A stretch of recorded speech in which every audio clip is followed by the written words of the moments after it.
Ceci est la deuxième partie de notre message pour les couples. La vie de couple et du choix du conjoint ou conjointe du chrétien est aussi basée sur le principe du royaume des cieux et sa justice. D'abord, Jésus nous dit dans Matthieu 6, verset 33, « Mais cherchez premièrement le royaume de Dieu et sa justice, et toutes ces choses vous seront données par-dessus. » Pour une vie réussie dans le couple et le choix du conjoint, nous devons toujours aspirer à mettre Christ et son royaume en priorité, et non nos sentiments, nos besoins matériels, financiers, émotionnels, l'attirance physique et morphologique, la beauté, la corpulence, etc. Nous devons aspirer à ce que notre couple, le conjoint et la conjointe, glorifient le royaume de Christ. Combien de chrétiens ou chrétiens ont remis leur couple ou leur future conjointe ou conjointe dans la main de Dieu en priant « Seigneur, je remets entre tes mains ma vie de couple, ma future femme ou mari, même mes enfants. Prends-les, et je veux que tout cela glorifie ton nom. J'offre ma vie de couple sur l'autel de ta gloire. Prends-les pour en faire une pierre, un projet et un instrument pour ton royaume. Je ne veux rien savoir de ma vie de couple, que la chose ou la personne qui glorifie ton nom. Quand tu prends la décision et que tu fais de telles prières par la foi, tu verras comment le royaume de Christ déversera tout son arsenal, bénédiction, provision pour te donner le meilleur conjoint, la meilleure conjointe et au finish, le meilleur couple. Cela peut parfois un peu tarder compte tenu de ta préparation ou celle de la conjointe par le Saint-Esprit, mais tôt ou tard, c'est une prière que tu ne vas jamais regretter en voyant les grands résultats et bénéfices d'un couple choisi et bâti sur la gloire du royaume de Christ. Beaucoup de chrétiens et chrétiennes, fâcheusement de nos jours, se focalisent seulement sur la beauté de la femme, la corpulence physique de l'homme, les conditions matérielles et financières de l'homme, la satisfaction sexuelle du conjoint ou la conjointe, etc. En bref, les conditions externes et extérieures pour prendre les décisions concernant le couple. Et quand ils sont satisfaits de ces conditions, ils se tournent maintenant vers Dieu et souvent l'obligent à bénir ce couple ou partenaire. C'est dans le monde et l'opinion de ce monde où le charnel, le physique prime et prend le pas sur le spirituel. Pour nous, les enfants de Dieu, c'est le spirituel de Christ d'abord, qui tôt ou tard va donner des résultats très bons et impressionnants dans le monde physique. Certains frères et sœurs, c'est seulement pour leurs besoins physiques et émotionnels, et aussi pour impressionner les amis, parents, pour épater le quartier, les gens du boulot et son entourage qu'ils choisissent cette personne comme leur partenaire de vie. C'est aussi pour cela que nous n'allons pas nous étonner quand on voit aujourd'hui que le taux de divorce dans l'Église est presque égal à celui des gens de ce monde. C'est trop triste. Nous avons aujourd'hui beaucoup parlé de l'amour spirituel, qui est l'amour divin, et de l'amour émotionnel, qui se passe dans notre nature humaine, c'est-à-dire âme et corps. Et la question est de savoir comment les différencier.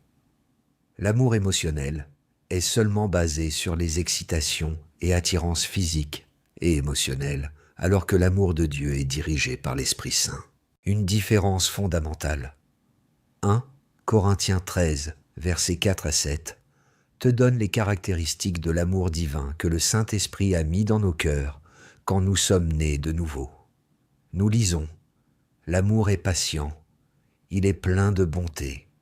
L'amour n'est pas envieux, l'amour ne se vante pas, il ne s'enfle pas d'orgueil, il ne fait rien de malhonnête, il ne cherche pas son intérêt, il ne s'irrite pas, il ne soupçonne pas le mal, il ne se réjouit pas de l'injustice, mais il se réjouit de la vérité. Il pardonne tout, il croit tout, il espère tout, il supporte tout. L'amour ne meurt jamais, les prophéties disparaîtront, les langues cesseront, la connaissance disparaîtra. L'amour spirituel est solidement ancré dans ton esprit, né de nouveau. Il se peut que tu ne le ressens pas, mais à l'intérieur de toi, tu le sais. La paix est la caractéristique la plus importante de l'amour divin, et la foi est son pilier. Quand tu opères selon l'amour de Christ, tu as la paix, une paix profonde, souvent non expliquée qui te guide, t'aide à prendre les décisions. C'est cette paix, ce repos que Colossiens 3, verset 15 décrit. Que la paix du Christ dirige vos cœurs. Dieu vous a appelé à cette paix pour former un seul corps. Dites-lui toujours merci. Cette paix est aussi le résultat de ta foi en Christ, puisque ceux qui ont cru, ils sont rentrés dans le repos, la paix de Dieu. Lire toi-même Hébreux 4, verset 3, et Ésaïe 26, verset 3 qui dit « À celui qui est ferme dans ses intentions, tu assures une paix profonde, parce qu'il se confie en toi. » L'amour divin non seulement te conduit en paix, mais c'est aussi un amour qui te laisse la possibilité de choisir, d'accepter la volonté de Dieu, pour ta vie ou non. L'amour spirituel ne force pas ni ne manipule. Il ne crie pas très fort pour se faire entendre. Il n'impose pas la volonté de l'esprit à toi, mais te propose le plan de Dieu et t'exhorte à faire le bon choix selon Dieu. L'amour divin est d'abord dans ton esprit. Et par la foi, il va prendre possession de tes sentiments, de tes pensées et émotions, va se répercuter sur ton corps physique. Oui, tu peux retrouver après les bénéfices de l'amour divin qui s'exerce sur ton caractère, sur ta personnalité, et transforme au jour le jour ton caractère à l'image de Christ. C'est ainsi que tu vas manifester pas à pas le caractère de Christ, qui est amour, paix, joie, maîtrise de soi, douceur, générosité, don de soi, la sagesse, etc. dans ta vie de couple. Dans l'amour divin, tu ne te sens pas poussé par tes émotions et sentiments, mais plutôt dirigé par l'esprit, et le résultat est, tu n'exécuteras pas les désirs de la chair, qui sont décrits par Galates 5, versets 19 à 21. Oui, l'amour divin peut et va se servir de nos sentiments, de nos émotions, pensées et corps, pour s'exprimer, pour communiquer, pour opérer. Mais toutes ces choses sont sous l'influence du Saint-Esprit qui les dirige à faire la volonté de Christ. L'amour divin se caractérise non seulement par la paix, mais aussi par la clarté, la vérité, et non le chaos, la confusion et du désordre, puisque Dieu n'est pas l'auteur du désordre et du chaos. 1 Corinthiens 14, verset 33 nous dit « Car Dieu n'est pas un Dieu de désordre, mais de paix, comme dans toutes les églises des saints. » La patience est une caractéristique très essentielle sur laquelle fonctionne l'amour divin. Il est aussi basé sur la vérité, le sacrifice et l'obéissance à la voix de l'esprit. C'est un amour humble qui aime servir et non à être en tout temps servi. Il cherche le meilleur pour l'autre dans le couple. Il supporte tout même les caprices de son ou sa partenaire de vie. L'amour émotionnel, au contraire, est un dictateur, un tyran. C'est un amour contrôlant et purement contrôlé par les sentiments et émotions qui te pousse, te met la pression, t'excite à faire les choses, te condamne quand tu échoues, apparaît et peut disparaître. Il veut les choses maintenant et tout de suite. Il est impulsif et ne te donne pas le temps de penser calmement pour prendre les décisions. Quand cet amour exerce sa tyrannie, sa dictature sur nos émotions, c'est cela que nous désignons parfois de « je l'aime très fort, intensément ». C'est pour cela que, quand un couple ou une relation est basée sur l'amour émotionnel, sa durée de survie est très réduite et termine souvent très rapidement dans un divorce, puisque cet amour peut être là aujourd'hui et demain il va disparaître. C'est un amour égoïste, autocentré, où c'est la priorité à l'autosatisfaction qui est la règle. Il te pousse à faire des promesses que tu ne peux pas tenir. C'est un amour basé sur les sentiments, les émotions, et non sur des fondations solides. C'est un amour dans lequel tu retrouves très facilement les œuvres de la chair, mentionnées dans Galates 5, versets 19 à 21. Nous lisons « Les œuvres de la nature humaine sont évidentes. Ce sont l'adultère, l'immoralité sexuelle, l'impureté, la débauche, l'idolâtrie, la magie, les haines, les querelles, les jalousies, les colères, les rivalités, les divisions, les sectes, l'envie, les meurtres, l'ivrognerie, les excès de table et les choses semblables. Je vous préviens, comme je l'ai déjà fait, ceux qui ont un tel comportement n'hériteront pas du royaume de Dieu. Le texte du jour nous dit que le mari doit aimer sa femme et la femme doit se soumettre à son mari. La femme est tirée de l'homme. Donc la femme et l'homme constituent une même chair. Éphésiens 5, versets 21 à 33. À lire soi-même. Nous le confirme et nous dit que personne ne peut haïr sa propre chair. Tout le monde prend bien soin de sa chair, et le mari est recommandé de prendre bien soin de sa femme, et avec amour. Ce passage exhorte la femme à se soumettre à son mari. Avant de parler de soumission de la femme envers son mari et de l'amour du mari envers sa femme, le chrétien ne doit jamais perdre de vue que le mari ainsi que la femme sont avant tout sœurs et frères en Christ dans le couple.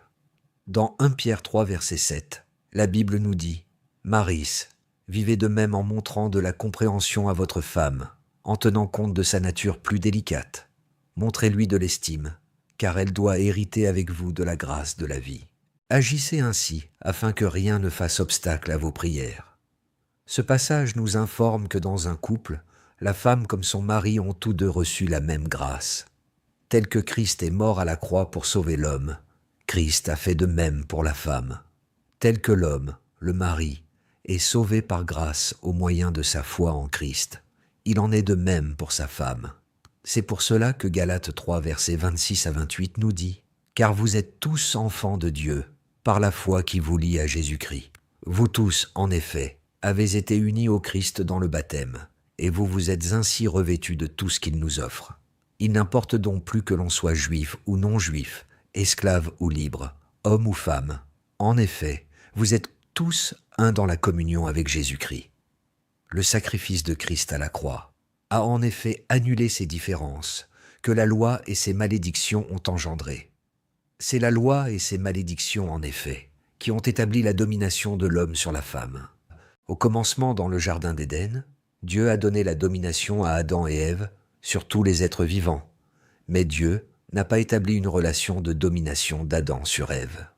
Dans Genèse 3, verset 16, Dieu a établi la domination de l'homme sur la femme quand il a prononcé les malédictions.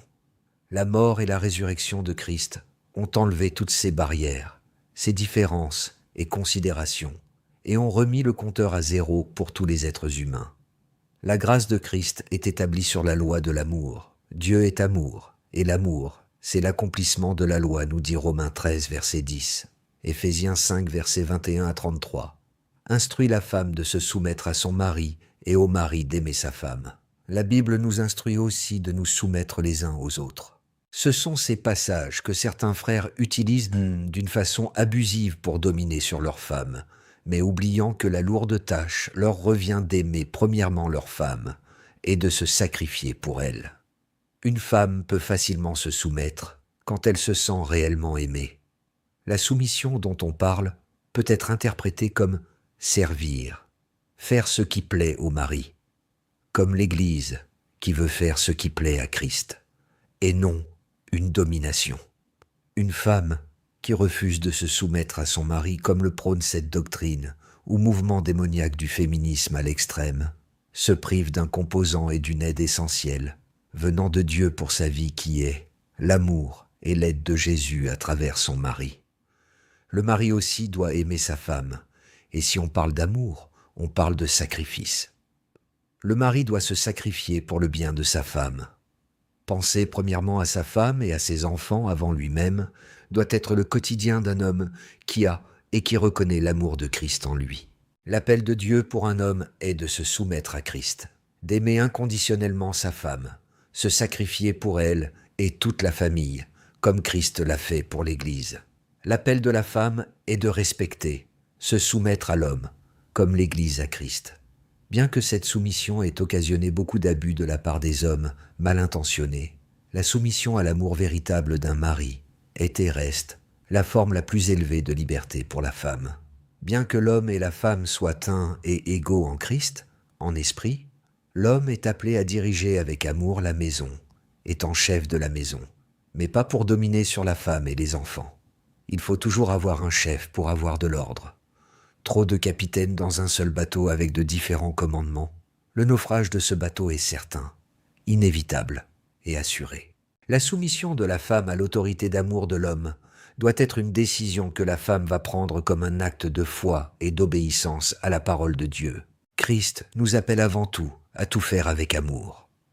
1 Corinthiens 16, verset 4. Que tout ce que vous faites soit fait avec amour. Celui qui aime n'aura pas de problème à se soumettre, et celui ou celle à qui on se soumet ne va pas en abuser quand il vit dans l'amour de Christ. L'amour de Christ ne fait rien de malhonnête. Il ne cherche pas son intérêt. 1 Corinthiens 13, versets 4, 7. Ce que nous devons savoir en tout et pour tout est que la base d'un couple, d'un mariage, c'est l'amour de Christ. Dieu nous a déjà donné cet amour qui est déjà en nous.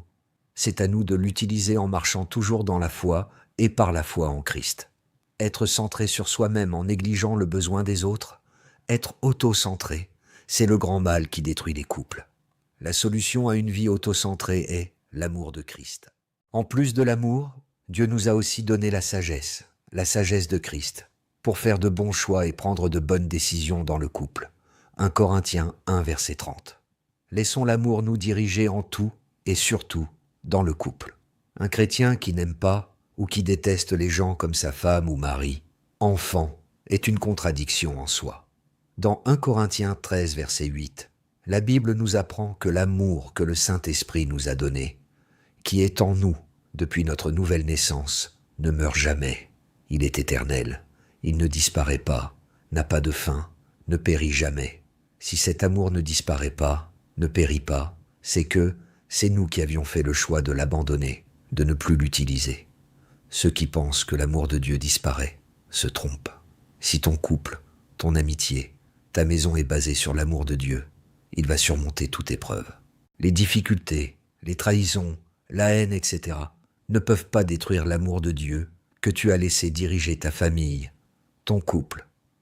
Malgré les épreuves, la victoire est déjà assurée en Christ pour celui qui laisse l'amour de Dieu le diriger en tout. Toute chose va toujours concourir à ton bien.